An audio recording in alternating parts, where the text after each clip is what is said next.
news coming in right now. Section 144 of the CRPC has been imposed again in 6 areas of Sandesh Khali village in West Bengal. This is when Shubhendu Adhikari, who is the leader of opposition in the West Bengal. तो ममता बनर्जी के waste Bengal में पिछले 1 महीने से protest जो है वो जारी है और ये प्रोटेस्ट का कारण चुनाव नहीं है। जी हाँ, आपको ध्यान में आ रहा होगा कि भाई 2024 का चुनाव आ रहा है, तो पश्चिम बंगाल में तो हर चुनाव में बेसिकली आप देखेंगे तो खून की होली जो है उस प्रकार की करी जाती है, लेकिन इस बार कारण ये नहीं है। इस बार आप देखेंगे तो वेस्ट बंगाल में ही नॉर्थ 24 परगनास एक डिस्ट्रिक्ट है और वहां पर संदेश खाली नामक एक गांव है और संदेश खाली में ही आप देखेंगे तो ये पूरा का पूरा प्रोटेस्ट जो है वो जारी है और ये सिर्फ संदेश खाली तक सीमित नहीं है, आज पूरे भारत की नेशनल पॉलिटिक्स का मुद्दा बन चुका है और साथ ही साथ आप देखेंगे तो विदेशों तक में भी ये बात जा चुकी है। जी हाँ, तो ये आज हम डिस्कस करेंगे किस तरीके से संदेश खाली का जो इंसिडेंट है वो हुआ है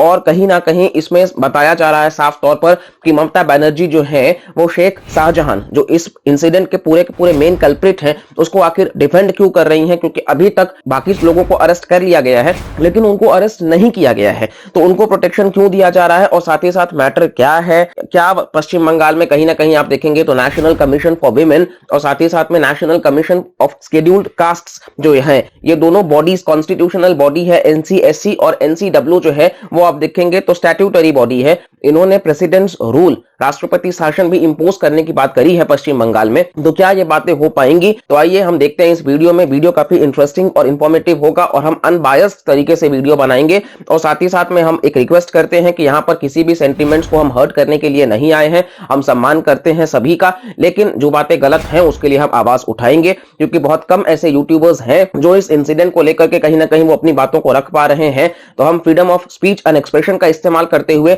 इन बातों को कहीं ना कहीं पूरी तरीके से आपके सामने रखेंगे और इसके बाद आप अपना ओपिनियन दे सकते हैं, मर्यादा हमेशा बनाए रखिए। तो चलिए वीडियो की शुरुआत करते हैं डिकोडिंग विद भारतीय के साथ में। तो मामला यह है कि 5 जनवरी 2024 को एनफोर्समेंट डायरेक्टोरेट जो ईडी है, जो मिनिस्ट्री ऑफ फाइनेंस में आता है, डिपार्टमेंट ऑफ रेवेन्यू में, तो वो बॉडी जो इन्वेस्टिगेशन करती है करप्शन का, तो आप देखेंगे कि वो बेसिकली बंगाल पहुंचते हैं और संदेश खाली में ही वो जाते हैं। वहां पर एक लोकल लीडर रहता है जिसका नाम है शेख शाहजहां। तो बेसिकली आरोप ये लगाया जाता है कि ममता पार्टी के ऊपर कि भाई बेसिकली राशन में ये स्कैम कर रहे हैं। किस तरीके का स्कैम कि अगर 1 किलो अनाज वितरण करने की बात हुई है तो 800 ग्राम ही किया जा रहा है, 200 ग्राम जो है वो चोरी करा जा रहा है और हर एक इंसान से जब छोटा छोटा अमाउंट जो चोरी करा जा रहा है ये जब पूरे स्टेट का निकाला जा रहा है तो बताया जा रहा है कि बहुत बड़ा स्कैम ये निकल के आया। तो इसमें कहीं ना कहीं शेख शाहजहां जो है वो सबसे बड़ा कल्प्रिट पाया गया। इस वजह से ईडी की जो टीम है वो वहां पहुंचती है, लेकिन इसके पहले कि वो संदेश खाली में पहुंच पाए और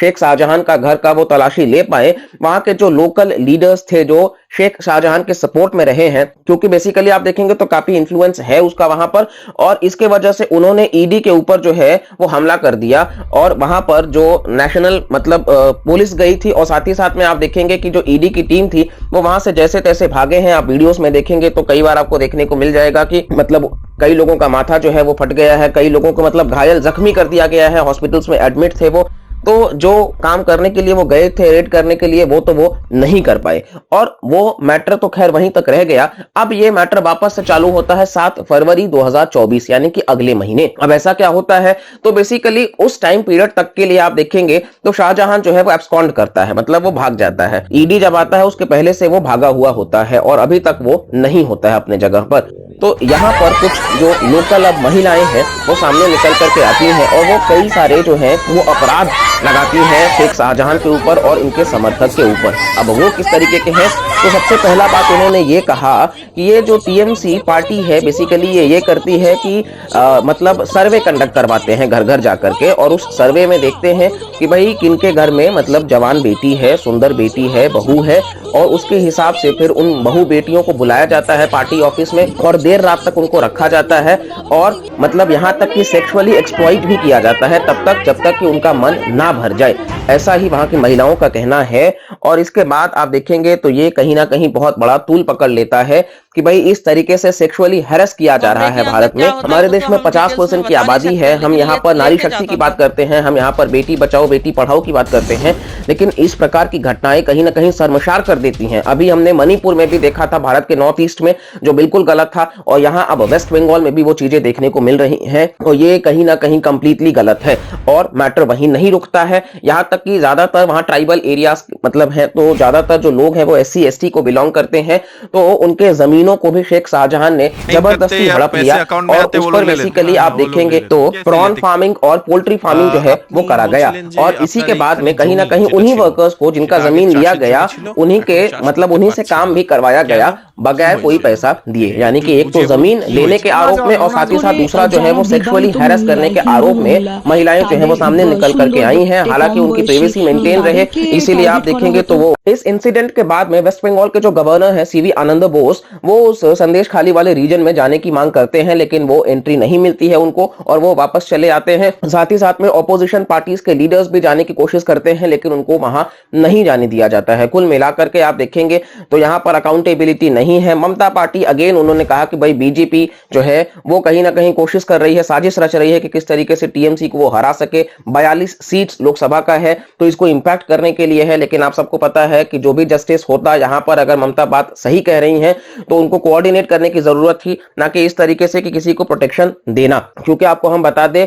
संज्ञान में लेने के बावजूद यहाँ पर आप देखेंगे तो सुप्रीम कोर्ट ने भी कहीं ना कहीं इस चीज को लेकर के कहा है कि भाई CBI और स्पेशल इन्वेस्टिगेशन टीम जो है वो इन्वेस्टिगेट करेगी। कलकत्ता हाई कोर्ट भी लगातार इस बात को कह रहा है कि आप शेख शाहजहां को प्रोटेक्शन क्यों दे रहे हैं, क्योंकि शेख शाहजहां के साथ आप देखेंगे तो शिव प्रसाद हाजरा और बेसिकली उत्तम सरदार जो है वो दोनों रहे हैं, तो इन दोनों को तो अरेस्ट कर लिया गया है, लेकिन अभी तक शाहजहां जो है वो भागा क्यों है, आखिर आप उसको क्यों नहीं पकड़ पा रहे हो। और ये अपने आप में बहुत ही बड़ा सवाल उठाता है स्टेट गवर्नमेंट के ऊपर, और माना यह जा रहा है कि इसी के साथ साथ में कहीं ना कहीं डाउनफॉल भी चालू हो चुका है ममता बनर्जी का, बिगिनिंग ऑफ द एंड चालू हो चुका है दीदीज डाउनफॉल का, क्योंकि कहीं ना कहीं आप देखेंगे तो ये बहुत बड़ा एक इमेज नेगेटिव बनाता है। वैसे भी आपको बता दें तो मां माटी मानुष की बात करने वाली ममता बनर्जी आज बेसिकली आप देखेंगे तो उनका स्टेट में कहीं ना कहीं रिलीजियस कन्वर्जन जो है वो बहुत तेजी से हो रहा है। किस तरीके से बांग्लादेश के जो लोग हैं वो बहुत ज्यादा एंट्री कर रहे हैं, और ये इंटरनल सिक्योरिटी का भी एक चैलेंज है। स्टेट में आपको पता है पावर्टी किस लेवल पे है, बहुत बढ़ चुकी है, अनएम्प्लॉयमेंट किस तरीके से है, और इन सबको टैकल करने के बजाय कहीं ना कहीं आप देखेंगे तो पार्टी पॉलिटिक्स के चक्कर में, सीट्स को बचाने के चक्कर में यहां पर बेसिकली आप देखेंगे तो कम्युनिटीज जो है वो भी क्लैशेस, आपको कम्युनल वायलेंस बहुत ज्यादा वेस्ट बंगाल में देखने को मिल जाएगा। इसके ऊपर हमने एक डिटेल्ड वीडियो करा है कि बंगाल बेसिकली आप देखेंगे तो इतना गरीब आखिर क्यों है, उसमें आपको देखने को मिल जाएगा। तो यहां पर कुल मिलाकर के हम कह रहे हैं कि ये बहुत ही गलत ट्रेंड सेट हो रहा है वेस्ट बंगाल में, कि धीरे धीरे चीजों का जो है वो कहीं ना कहीं आपको न्यूट्रल अगर आप नहीं रख सकते हो तो फिर आप बहुत ज्यादा अनबायस्ड होकर के भी चीजों को आप ना रखें। और प्रेसिडेंट्स रूल जो है वो बेसिकली अगर लगता है तो आर्टिकल 356 के तहत राष्ट्रपति लगाते हैं कॉन्स्टिट्यूशनल मशीनरी के फेलियर पे, और साथ ही साथ में आप देखेंगे तो ये मैक्सिमम 3 साल तक के लिए हो सकता है, और स्टेट असेंबली यहाँ पे सस्पेंड हो जाती है। तो ओवरऑल हम देखते हैं संदेश खाली में किस तरीके से चीजें चलने वाली हैं, लेकिन यहाँ पर लगातार जो है वो आप देखेंगे कि ये मैटर ऑफ हीटेड टॉपिक बन चुका है, और इस पे फर्दर डिबेट्स एंड डिस्कशंस लगातार हो रहे हैं। ऐसी चीजें होनी नहीं चाहिए हमारे आजाद भारत में, क्योंकि ये शर्मसार करती हैं, और यहाँ पे कम्युनल एंगल भी इन्वॉल्व हो रहा है, क्योंकि बेसिकली ये कहा गया कि टारगेट ही किया गया है हिंदू विमेन एंड गर्ल्स को,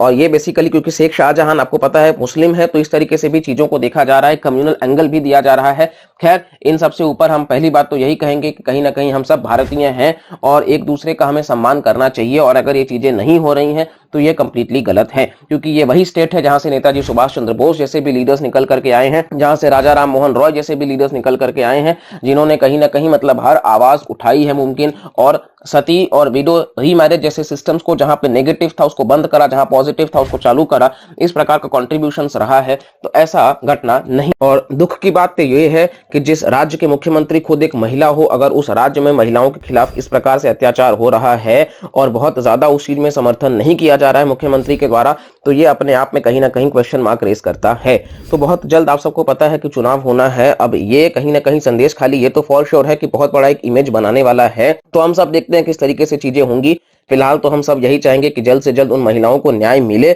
और साथ ही साथ में इस प्रकार की घटना पूरे भारत में कभी भी ना हो, क्योंकि कहीं ना कहीं हम सब भारतवासी हैं और एकता का प्रतीक दिखाना है और भारत देश को बहुत आगे लेकर के जाना है। ये अगर घटनाएं होती रहेंगी तो कहीं ना कहीं समाज में एक नेगेटिव इमेज तो बनाती ही हैं और साथ ही साथ में बहुत बड़े टेंशन्स का कारण भी बनती हैं। तो चलिए इसी के साथ इस वीडियो को यहीं पर एंड करते हैं। अगर आपने वीडियो पूरा देखा होगा तो प्लीज लाइक करिएगा, चैनल को सब्सक्राइब करिएगा, कमेंट करके भी जरूर बताइएगा और इस वीडियो को मैक्सिमम लोगों तक शेयर करिएगा ताकि ज्यादा से ज्यादा लोग जो हैं वो इन बातों को जान सकें, समझ सकें। और इसी के साथ साथ में मिलते हैं अगली वीडियो में। तब तक के लिए bye bye, take care and Jai Hind, जय भारत। और उससे पहले आप सबसे एक बात कहना चाहते हैं कि प्लीज सब्सक्राइब कर लीजिए, क्योंकि आप में से 90% लोग सब्सक्राइब नहीं किए हैं। तो हमारे चैनल पर बहुत इंटरेस्टिंग वीडियोस आने वाले हैं कंप्लीटली अनबायस्ड तरीके से, तो जुड़े रहिए जहां पर और अपकमिंग वीडियोस में आप देखेंगे कि किस तरीके से कांग्रेस ने लिटरली इंडियन इकोनॉमी को किल कर दिया है। उसके ऊपर भी हम डिटेल्ड वीडियो कर रहे हैं, तो आपको बहुत अच्छे से देखने को मिल जाएगा। इसी के साथ साथ में हम बीजेपी का एक रिपोर्ट कार्ड भी बनाएंगे, किस तरीके से बीजेपी ने डेवलपमेंट किया है, क्या वो सबका साथ सबका विकास वाकई कर पाए हैं। तो इन सबके लिए आप चैनल से जुड़े रहिए। मिलते हैं अगले वीडियो में।